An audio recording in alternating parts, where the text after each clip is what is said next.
ঠিক আছে, ব্যাপারটা এটা শুধু গ্লোবাল অ্যাফেয়ার্স না, এটা সবখানে, একটা রাষ্ট্রের ভিতরেও ঢুকে গেছে। ওই ভাইকে বলছে বলুক, আমাকে তো আর কিছু বলে নাই, ওকে গায়েব করে ফেলুক, আমাকে তো আর কিছু করে নাই, ও ভিতরে গেছে আমাকে তো কিছু বলে নাই। এই আচরণের কারণে আস্তে আস্তে আস্তে আস্তে মুসলিমদের শক্তি সব সংকুচিত হয়ে আসে। এটা নতুন কোনো বিষয় না, ফিরআউনের সুন্নত, এটা ডিভাইড অ্যান্ড রুল, যেটা ব্রিটিশরা করে গেছে সারা ওয়ার্ল্ডে। সুবহানাল্লাহ, দেখুন সবকিছু ওরা কোরআন থেকেই নিচ্ছে মনে হচ্ছে আমার কাছে। এখন একটা দুইটা না, নয়টা পরীক্ষা ফিরআউনকে করা হলো। মুসা আলাইহিস সালাম যখন বলেন, দোয়া করেন, তখন গজব উঠে যায়। ফিরআউন তখন এসে বলে যে ঠিক আছে, তুমি দোয়া করো, তাহলে আমরা বনু ইসরাইলকে ছেড়ে দিব। যখনই মুসা আলাইহিস সালাম দোয়া করে, গজব উঠে যায়, সে আর বনু ইসরাইলকে ছাড়ে না। এখন এভাবে 9টার বর্ণনা আসছে। একবার আসছে পঙ্গপালের শাস্তি, একবার আসছে ব্যাঙের শাস্তি, একবার আসছে মহামারীর শাস্তি, একবার আসছে উকুনের শাস্তি, একবার রক্তের নদী। এরকম 9টা আযাব আল্লাহ পাক দিয়েছেন কাদেরকে? এই ফিরআউনের সম্প্রদায়। সর্বশেষ, আমি লম্বা করলাম না, সর্বশেষ যেটা হয়েছে, কারণ আমি কনক্লুশনে কিছু পয়েন্ট বলবো। সবশেষে যেটা হলো, 20 বছর, কত বছর?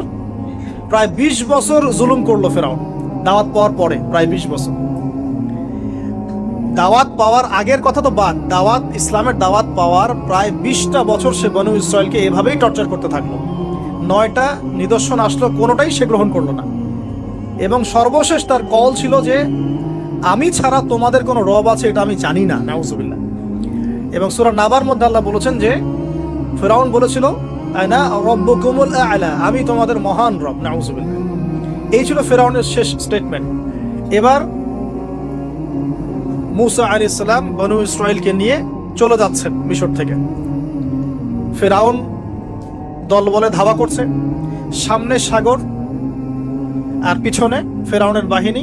মুসা আলাইহিস সালাম এখানে বনু ইসরাইলকে নিয়ে একটা রিম রক বলি আমরা, যেটা পাহাড়ে উঠতে সামনে যেতে না পারে, পিছনে যেতে না পারে, এরকম একটা অবস্থা। এই সময়ে মুসা আলাইহিস সালামের গোত্রের কিছু মানুষ বলেছিল যে ইয়া মুসা ইন্না লামুদরাকুন, হে মুসা আমরা তো ধরা পড়ে গেলাম, আমরা মনে হয় আজকে ধরা পড়ে গেলাম।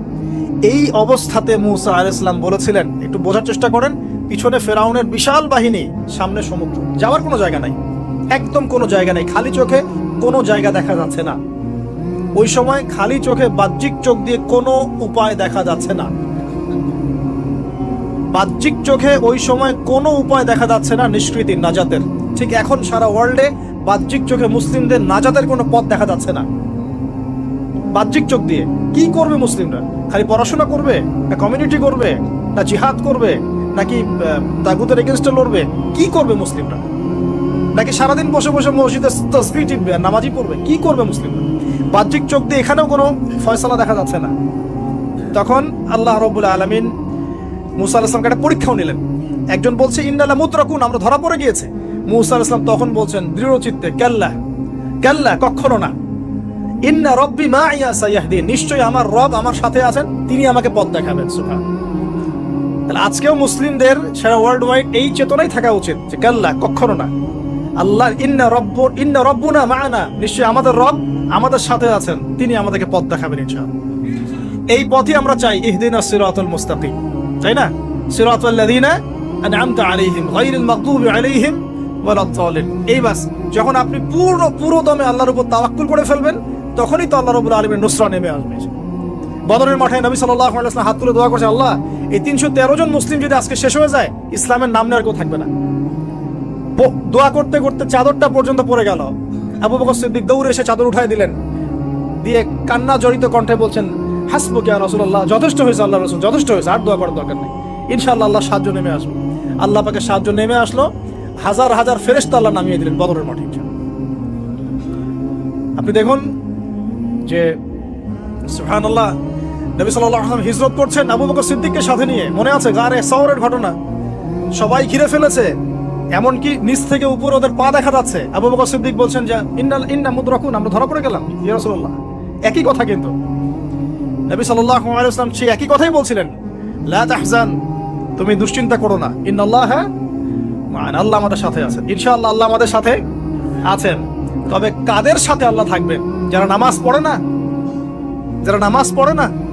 যারা তাওহীদ শিখে না, সুন্নতের উপর আমল করে না, যারা রিবা খোর, যারা মাদক দ্রব্য সেবন করে, জিনা করে, পর্নোগ্রাফি দেখে, যে বেপরদায় চলে, এদের সাথে আল্লাহ থাকবেন? আমরা যদি আমাদের অবস্থান উন্নত করতে না পারি, আমাদের দ্বারা উম্মার বিজয় হবে না, ফুল স্টপ।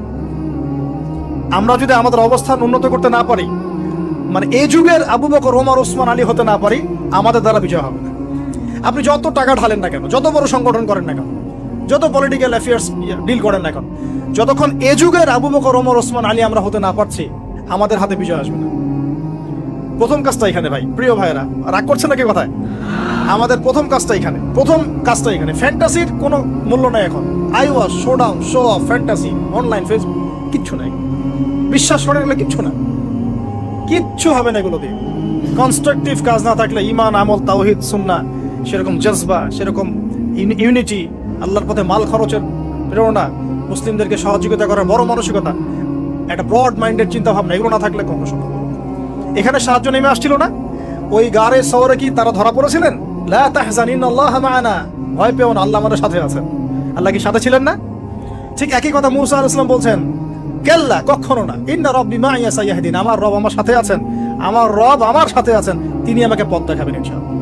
বলার সাথে সাথে মনে আছে ওই যে নমরুদ যখন ইব্রাহিমকে ফেলে দিচ্ছে আগুনে, জিবরিল আমিন এসে বলছেন, হাজাতুকা ইনদি, আপনার কোনো প্রয়োজন আছে আমার কাছে? ইব্রাহিম আলাইহিস সালাম আগুনে পড়তে পড়তে বলছেন, হাসবি আল্লাহ ওয়া নি'মাল ওয়াকিল, আল্লাহ আমার জন্য যথেষ্ট, তিনিই আমার উত্তম অভিভাবক, দরকার নাই। বলার সাথে সাথেই, ইয়া নার কুনি বারদান ওয়া সালামান আলা ইব্রাহিম, এই আগুন ঠান্ডা হয়ে যাবে।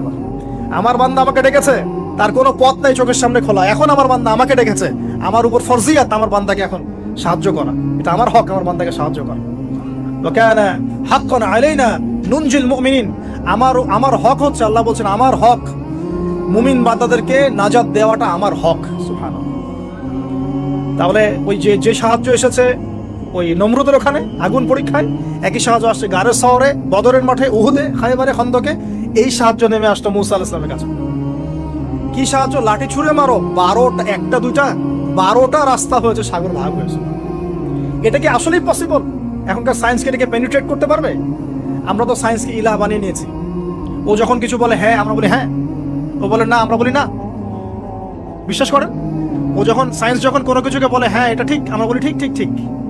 যখন সায়েন্স বলে এটা বেঠিক, আমরা বলি না বেঠিক বেঠিক। আমরা কোরআন হাদিসকে সায়েন্স দিয়ে মূল্যায়ন করছি। সুবহানাল্লাহ। এখন নামাজ পড়তে গেলে মানুষ সায়েন্টিফিক ব্যাখ্যা খোঁজে, রোজা রাখা সায়েন্টিফিক ব্যাখ্যা খোঁজে। ব্যাখ্যা থাকতে পারে, আমার জানার দরকার নাই তো। আমাকে আল্লাহ হুকুম করেছেন, এটাই আমার কাজ। ব্যাখ্যা থাক না থাক সেটা আমার জানার দরকারও নাই। হ্যাঁ, থাকতে পারে, নাও থাকতে পারে, সব আমার বুঝে আসবে না, কিছু আসবে কিছু আসবে না। আমরা কোনো ক্ষেত্রে এটাকে, টেকনোলজিকে আমাদের ইলাহ বানিয়ে নিচ্ছি। আপনি বিশ্বাস করেন, আমি আল্লাহর কসম করে বলছি, আজকে যদি নাসা বলে যে পৃথিবী থেকে লক্ষ কোটি আলোকবর্ষ দূরে একটা গ্রহের সন্ধান পাওয়া গেছে, ওখানে হুরপরি আছে, সোনা দানা আছে, মাটি হচ্ছে মিশকের আম্বরের, এই সেই, মানুষ বিশ্বাস করবে হ্যাঁ এরকম কোনো গ্রহ থাকতে পারে? বিশ্বাস করবে কি না? অনেস্টলি বলেন।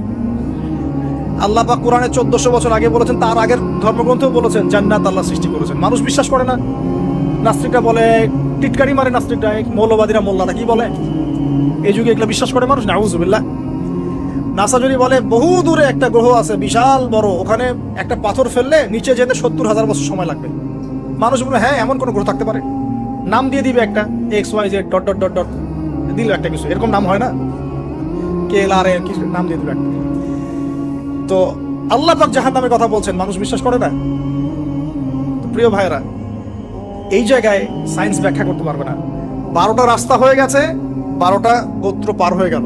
ফেরাউন দলবল নিয়ে পার হতে চাচ্ছে, আল্লাহ রাব্বুল আলামিন ওই জায়গায় ডুবিয়ে দিলেন। ডোবার সময় ফেরাউন ঈমান এনেছিল, এটা অনেকে আমরা জানি না। কিন্তু ডোবার সময় ফেরাউন বলছে আমানতু বিরাব্বি হারুন ওয়া মূসা। এই জায়গা থেকে আমি কনক্লুশনের দিকে যাব, একটু মনোযোগ দিন। ফেরাউন বলছে আমানতু বিরাব্বি হারুন ওয়া মূসা, কখন বলছে? ডোবার সময়। ওই সময় ফেরেশতারা তার মুখে কাদা নিক্ষেপ করছিলেন, এটা হাদিসে আসছে। কারণ কাফের, ফাসিক, জালেম, এরকম মুনাফিক, মউতের সময় ফেরেশতারা মুখের উপরে প্রচন্ড জোরে আঘাত করতে থাকে। আল্লাহ আমাদেরকে হেফাজত করুন। পিঠের পিছনে, চেহারায়, কপালে। সূরা মুহাম্মদ পড়ে দেখুন, ইয়াদরিবুনা উজুহাহুম ওয়া আদবারহুম। ফেরাউনকে এই কাজ করা হচ্ছিল, কিন্তু তখনও জিবরিল আমিন তখনও তিনি একটু কনসিয়াস, যদি এখন আল্লাহ তার তওবা কবুল করে ফেলে। সুবহানাল্লাহ।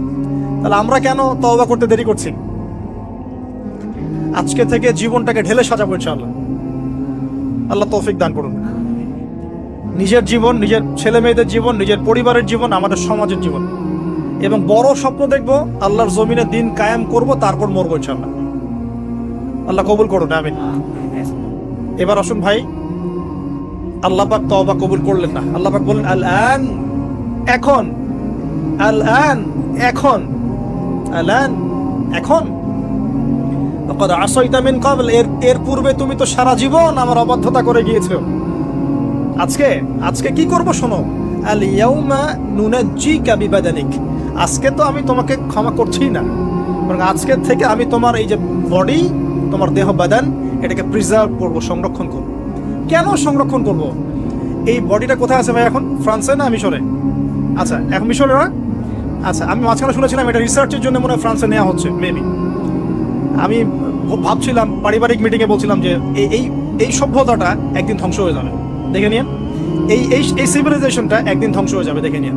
যারা ফেরাউনকে মানে রাষ্ট্রীয় মর্যাদা দেওয়ার চেষ্টা করতেছে। আস্তাগফিরুল্লাহ, আল্লাহ মাফ করুন। কেন তোমার দেহটাকে আমি সংরক্ষণ করলাম? আল ইয়াউমা নুনাজ্জিকা বিবাদানিকা, তোমার দেহটাকে আজকে আমি প্রিজার্ভ করে রাখবো। কেন? লিতাকুনা লিমান খালফাকা আয়া, তোমার এই যে ডেথ, এর পরে যত ফেরাউন পৃথিবীতে আসবে, তোমার মতো যত মানুষ পৃথিবীতে আসবে, তাদের সবার জন্য তুমি হবে নিদর্শন, আইডল। তাহলে ফেরাউনের বডিটাকে প্রিজার্ভ করা হচ্ছে কেন ভাই? যাতে ফেরাউনি চরিত্র যাদের মধ্যে আছে তাদেরকে আল্লাহ পাক এর মধ্য দিয়ে শিক্ষা দিতে পারেন, জাস্ট এতটুকু। এছাড়া কোনো কারণ আছে? এটা কি আমাদের দেখার কোনো বিষয়? বরকত আছে কোনো? সুবহানাল্লাহ। এখন আপনাকে আমি একটু কনক্লুশনের দিকে নিয়ে আসি। মানুষ জানতো না এই বডিটা কোথায় আছে। সাহাবীদের যুগে কি বডি বের হয়েছিল? ভরত ভাই, সাহাবীদের যুগে কি বডিটা বের হয়েছিল? তাবেঈনদের যুগে, চার ইমামের যুগে, ইমাম বুখারী, মুসলিম, তিরমিজি, নাসাই, ইবনে মাজাহ, আবু দাউদ, তাদের যুগে, উমাইয়া খেলাফতে, উমাইয়া খেলাফত 93 ইয়ার্স, আব্বাসীয়দের সময় প্রায় 550 বছর। এই 550 বছরও আসছিল? আসে না। ফাতেমি সাম্রাজ্য চলে গেছে, কর্ডোভার ইসলামিক সাম্রাজ্য চলে গেছে, মোগলদের সময় চলে গেছে, এই তো আফগানদের সময় চলে গেছে, ইভেন অটোমান এম্পায়ার, এই যে ওসমানীয় খেলাফত, আর্তুগরুল গাজীর ছেলে উসমানের হাত দিয়ে, এই যে প্রায় কত বছর, প্রায় তো এটা 500 বছর মতো হবে না, 500 বছর প্লাস মাইনাস। এই সময়গুলো, এই যে প্রায় আমরা 1445 হিজরির কথা বললাম, আপনি 1300 হিজরি, 1300 প্লাস হিজরিতে আপনি এই বডিটা পাবেন না। আমরা দেখি নাই, বিশ্ববাসী দেখে নাই। ইংরেজি কত সনে এটা আবিষ্কৃত হলো, কে উদ্ধার করলো, কোত্থেকে আসলো? আমি ছোটখাটো ভাঙাচোরা গবেষণা করে দেখেছি 1897 সালের দিকে এটা হয়েছে, পাওয়া গেছে 1897 সালে। আর এটাকে প্রিজার্ভ করে আরো প্রমাণ করা হয়েছে। প্রমাণ করতে সময় লেগেছে, এটা সেই রেমেসিস টু এরি মমি, এটা সময় লেগেছে আরো প্রায় 10-15 বছর, প্রায় 1912 সাল ধরা হয়। 1912 সাল থেকে এটা প্রমাণিত হয়েছে এটাই সেই ব্যক্তির মমি। কোন ব্যক্তি? ফেরাউন, যে এই পৃথিবীর সবচেয়ে বড় কাফের, সবচেয়ে বড় জালেম, সবচেয়ে বড় ফাসিক, সবচেয়ে বড় মুনাফিক, সবচেয়ে বড় আল্লাহদ্রোহী। আর আল্লাহ পাক তাকে কেন রেখেছেন? লিতাকুনা লিমান খালফাকা আয়া, যাতে তুমি তোমার পরবর্তীদের জন্য নিদর্শন হতে পারো। That's all. তাহলে আমরা পেলাম কবে? 1897 অথবা প্লাস মাইনাস 1912। এখন আপনাকে আমি বলি 1912 এর পর থেকে সারা ওয়ার্ল্ডে কি হয়েছে দেখুন। 1912, 1917 এর পর থেকে সারা ওয়ার্ল্ডে কি হয়েছে আপনি খেয়াল করবেন। অটোম্যানদের খেলাফা gone case, first world war Ottoman খেলাফা গন। চলে আসলো নতুন একটা রেভলিউশন, ইউরোপিয়ান রেভলিউশন। আমি বলি যে the first group of Gog and Magog, specially আমি স্পেসিফিকলি বলি না, বলি যে এদের মধ্যে ইয়াজুজ আর মাজুজের খাসলত আছে। আমি বলছি না এরাই ইয়াজুজ মাজুজ, এই কথাটা আমি বলছি না। আমি বলছি এদের মধ্যে মাস্ট বি, অবভিয়াসলি 100% ইয়াজুজ মাজুজের খাসলত আছে, চরিত্র আছে। এবং এই হাদিসটা আমার মধ্যে আমার ইয়াকিন হয়ে গেছে আপনাদের কে এলে এসে, যখন আমি টুইন টাওয়ার নিচে বসে কফি খাচ্ছিলাম, আমার ইয়াকিন হয়ে গেছে যে এদের মধ্যে ইয়াজুজ মাজুজের খাসলত আছেই আছে। পরে আমি হাদিসটা আপনাদেরকে শোনাবো ইনশাআল্লাহ, শেষে পরে শোনাবো। এবার শোনেন, এই 1917 থেকে আপনি দেখবেন খেলাফা কন, নতুন revolution come from European civilisation. আচ্ছা, তারপরে এই 1970 থেকে দেখবেন আপনি প্যালেস্টাইন গন, জেরুজালেম গন। 1917 পরে এগুলো রিমার্চ করেছে, অটোম্যান এম্পায়ার ডিফিটের পরে প্যালেস্টাইন আমাদের হাত থেকে চলে গেছে, এবং জেরুজালেম এই পবিত্র জায়গা যেখান থেকে শেষ জামানায় 40 বছর ঈসা আলাইহিস সালাম খিলাফা এস্টাবলিশ করবেন, সেই জায়গা আমাদের হাত থেকে চলে গেছে। এর আগ পর্যন্ত কি এভাবে কখনো চলে গিয়েছিল? কখনো না। উমর রাদিয়াল্লাহু আনহুর সময় বিজয় হয়েছে, সালাউদ্দিন আইয়ুবের সময় হয়েছে, আরো অনেক সময় জাহের বারবারাসের সময় হয়েছে, অনেক সময় হয়েছে, কিন্তু এভাবে কখনো পুরোপুরিভাবে হাত থেকে আমাদের চলে যায় না। যখন ফেরাউনের মমি পাওয়া গেছে তখন। আর ফেরাউনকে কাদের জন্য নিদর্শন বলা হচ্ছে? জালেমদের জন্য। আর এরা সারা বিশ্বে জুলুম করছে, অতএব ফেরাউনের এই বডিটা এই পুরো সম্প্রদায়ের জন্য একটা বড় নিদর্শন হয়ে আছে এখন পর্যন্ত। এবার লাস্ট এই 17 থেকে আপনি 2023 পর্যন্ত হিসেব করে দেখেন, কনক্লুশন বলি, হিসেব করে দেখবেন আমরা আমাদের খিলাফা হারিয়ে ফেলেছি। মুসলিম উম্মাকে বিটস এন্ড পিসেস অনেকগুলো কান্ট্রিতে ভাগ করে দেওয়া হয়েছে। প্রত্যেকটা কান্ট্রির মধ্যে মাশাআল্লাহ সেকুলারিজম, ডেমোক্রেসি, ন্যাশনালিজম, কমিউনিজম ছড়িয়ে পড়েছে। ধর্মতাত্ত্বিক শিক্ষাগুলোকে কমানো হয়েছে। আপনার ইকোনমিক সেকশনে রিবাকে প্রমোট করা হয়েছে। পলিটিক্যাল অ্যাফেয়ার্সে আল্লাহ পাকের বিধানকে উঠিয়ে দিয়ে তাগুতি বিধান চালু করা হয়েছে, খোলামেলা বলছি। তারপরে পর্দা, বেহায়াপনা, জেনা, পর্নোগ্রাফি, এভরি সিঙ্গেল যে কুফর, হারাম যেগুলো কাবিরায় কাবায়ের, এগুলোকে প্রমোট করা হয়েছে লাস্ট 100 বছর। আপনি এই লাস্ট 100 বছরে আপনি আবু বকর, ওমর, ওসমান, আলীর সেই যুগ পাচ্ছেন না। ইভেন মুসলিমদের মধ্যে হাজারটা দলে দলে আমরা ভাগ হয়ে গেছি। শক্তি নাই, স্ট্রেংথ নাই, কাদা ছড়াছড়ি, গিবত, তোহমত। হ্যাঁ, এক ভাইয়ের সমালোচনা করতে পারলে আরেকজন ক্রেডিট মনে করে, কে কার গলায় ছুরি চালাবে, এই তো চলছে। আবার ওয়ার্ল্ড ওয়াইড একজনকে মারলে আরেকজন হাসে, আমার গায়ে তো আসে না, ওর গায়ে আসছে, আসুক। আবার কেউ কেউ ওদের সাথে হাত মিলিয়ে কাজ করছে। পলিটিক্যাল পাওয়ার সাথে ইকোনমিক পাওয়ার গ্র্যাপ করেছে। মিলিটারি অ্যাফেয়ার্স, অস্ত্রশস্ত্র, ফাইন্যান্স, এইটা সেটা সবকিছু ওদের কন্ট্রোলে এখন। এরপরেও কি আমাদের বুঝতে বাকি থাকার উচিত যে আসলে এই যে শেষ জামানার দাজ্জাল, ইমামুল মাহদি, ঈসা ইবনে মারইয়াম, এগুলো এই জায়গা কেন্দ্র করেই হবে? তাহলে এখন কি ওই দিকে আমরা যাচ্ছি না? এখন প্রিয় ভাইরা, পরিণতিটা একটু বলে কনক্লুশনে যাই। যে পরিণতি আল্লাহ রাব্বুল আলামিন এই যে মুসা আলাইহিস সালামের সাথে কনফ্লিক্ট করা ফিরআউনের হয়েছে, ফিরআউন এবং তার দলবল হয়েছে, সেই একই পরিণতিকে রিপিট করার জন্য আল্লাহ রাব্বুল আলামিন তাদেরকে আবার এই জায়গায় একত্রিত করেছেন। এখন কনক্লুশন হচ্ছে, আমরা আমাদের স্ট্রেংথ হারালেও তারা একটা ধোকার মধ্যে আছে, 1। 2, তারা যাকে একটু মনোযোগ দিবেন প্রিয় ভাইরা, শেষ করে দিচ্ছি। তারা যার অপেক্ষায় বসে লাস্ট 100 বছরে তারা এত স্ট্রেংথ গেইন করার পিছনে একটা কারণ হতে পারে, আল্লাহ ভালো জানেন, যে মাসিহুদ দাজ্জাল তাদেরকে নিয়েই সারা ওয়ার্ল্ডকে রুল করবে। এটা কিন্তু হাদিসে আসছে। তারা পুরো ওয়ার্ল্ড ওয়াইড মুসলিমদের উপরে যে আগ্রাসনগুলো চালিয়েছে, প্রথমটা হচ্ছে নৈতিক। আমাদের নৈতিক জায়গাটা থেকে আমাদেরকে সরিয়ে ফেলা হচ্ছে। ইমানের ঘাটতি, প্রবলেমসগুলো বলছি, ইমানের ঘাটতি, নৈতিক স্থল, মানে আমরা অধঃপতন বলি যেটা, আমাদের মধ্যে ডিভাইডেশন, আমাদের পলিটিক্যাল অ্যাফেয়ার্স থেকে সরে আসা, আমাদের ইকোনমিক স্ট্রেংথগুলো কমে যাওয়া, আমাদের পরিবারগুলোর ভাঙন, আমাদের প্রজন্ম গড়ার ক্ষেত্রে আমরা ব্যর্থ হয়েছি, আমাদের নতুন নতুন প্রজন্ম করতে ব্যর্থ হয়েছে। ওয়ার্ল্ডকে ডিল করতে পারে এমন ওলামায়ে কেরামদের একটা শ্রেণী তৈরি করতে আমরা ব্যর্থ হয়েছি অনেক ক্ষেত্রে, যারা কোরআন সুন্নাহকে দিয়ে ওয়ার্ল্ডটাকে ডিল করতে পারে। তারপরে ওদের এজেন্ডাগুলো ফাইন্ড আউট করতে আমরা ব্যর্থ হয়েছি। এবং ওরা কি মিশন নিয়ে সামনে যাচ্ছে? They want to rule the world. তারা ওয়ার্ল্ডকে রুল করতে চায়। এই ওয়ার্ল্ডকে রুল করার জন্য এত কিছু। আশুরা, মুহররমের শিক্ষার সাথে কত গভীর সম্পর্ক আছে এগুলা। মুহররম মাস কেন, কি হয়েছে এই মাসে, কাকে এই মাসে ডুবিয়ে দেওয়া হলো, তারা আবার কোথা থেকে রাইজ করলো এখানে, তাদের সাথে শেষ জামানায় আমাদের কি সম্পর্ক, তাদের সাথে আমাদের শেষ জামানায় কি সম্পর্ক, সেটাও লাস্ট পয়েন্ট। সম্পর্কটা এই, তাদেরকে নিয়েই মাসিহুদ দাজ্জাল সারা ওয়ার্ল্ডকে রুল করবে। এটা আপনি লিখে নেন, তাদেরকে নিয়েই মাসিহুদ দাজ্জাল সারা ওয়ার্ল্ডকে রুল করবে। এবং তার রুলিংসটা এত স্ট্রং হবে যে অনেক বড় থেকে বড় মুমিন ওর ঈমান চলে যাওয়ার সম্ভাবনা আছে। এই কারণে পরিস্থিতি সম্পর্কে সচেতন থাকা, তাদের ফিতনাগুলো রিকগনাইজ করা এবং স্টাডি করা কোরআন সুন্নাহর সাথে এই জামানাকে মিলিয়ে এই যুগে আমাদের করণীয় কি, সামনে আমরা কিভাবে আগাবো আর কি। আমি যদি শর্ট করে কয়েকটা পয়েন্টস বলি, 1 নম্বরে আমি বলবো যে ভাই ইলম অর্জন করতে হবে, প্রচুর পড়াশোনা করতে হবে এবং কোরআন সুন্নাহর সাথে এই সমসাময়িক বিশ্বটাকে মেলানোর চেষ্টা করতে হবে। এই আশুরা মুহররমের এই সিয়ামটা শুধুমাত্র একটা রোজা রাখার উৎসব না হোক, বরং এর পিছনের হিস্ট্রিটা আমরা ঘেটে দেখি, কাদের সাথে এগুলো জড়িত, কারা এখন আবার উঠে আসছে, কারা সারা ওয়ার্ল্ডটাকে আবার ডমিনেট করছে, কারা মুসলিমদেরকে এইভাবে নির্যাতন করছে, এবং আমাদের করণীয় কি, এগুলো ফাইন্ড আউট করার চেষ্টা করি। ইন্ডিভিজুয়ালি আমরা সবাই ফিকির করি। ইলম অর্জনের সাথে দরকার ওলামায়ে কেরামের সাথে কানেকশন। একা একা পণ্ডিত হলে সমস্যা হয়ে যায়, ওলামায়ে কেরামের সাথে কানেকশনের দরকার আছে। প্রয়োজন যত ইলম অর্জন করছি এই অনুযায়ী আমল করা, আমলগুলো বাড়িয়ে দেওয়ার চেষ্টা করা। আমি যে বলেছি শুরুতে, এই যুগের আবু বকর, ওমর, ওসমান, আলী হতে হবে ইনশাআল্লাহ তাআলা। প্রয়োজন হালাল রিজিক, হারাম রিজিকের দিকে না যাওয়া, পর্দাটাকে শক্ত করে ধরার চেষ্টা করা, পারিবারিক মূল্যবোধ ঠিক করার চেষ্টা করা, মুসলিম কমিউনিটিগুলোর মধ্যে হৃদ্যতা, ভালোবাসা বাড়ানোর চেষ্টা করা, ওয়ার্ল্ড সম্পর্কে সচেতন থাকা এবং কখন কি পদক্ষেপ নেওয়া উচিত এটা ভাবতে থাকা। এবং যখন দাওয়া দিব, আমরা সবাই দাওয়াতি কাজ করব, পার্ট টাইম হলেও সবাই দাওয়াতি কাজ করব। এবং দাওয়াটা শুধুমাত্র প্রোটেস্ট্যান্ট ভার্সন অফ ইসলামের দাওয়াত হবে না, পুরো টোটাল ইসলামের দাওয়াতটা আমাদেরকে দিতে হবে।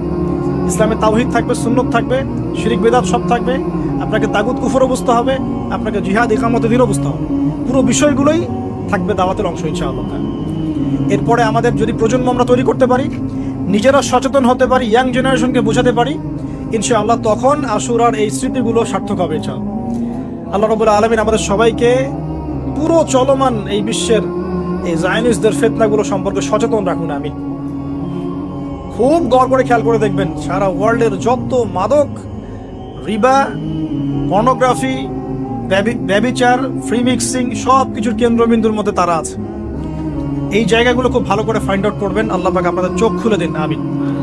এবং তাদের প্রযুক্তিগত কিছু উন্নয়ন হয়তো আমরা নিতে পারেন, কিন্তু আদর্শিক বিষয়গুলো কখনো একমত করা যাচ্ছে না। যদি আমরা করতে চাই তাহলে আল্লাহ পাক আমাদেরকে মুনাফিকদের খাতায় নাম দেখাই দেবেন, আল্লাহ মাফ করবেন।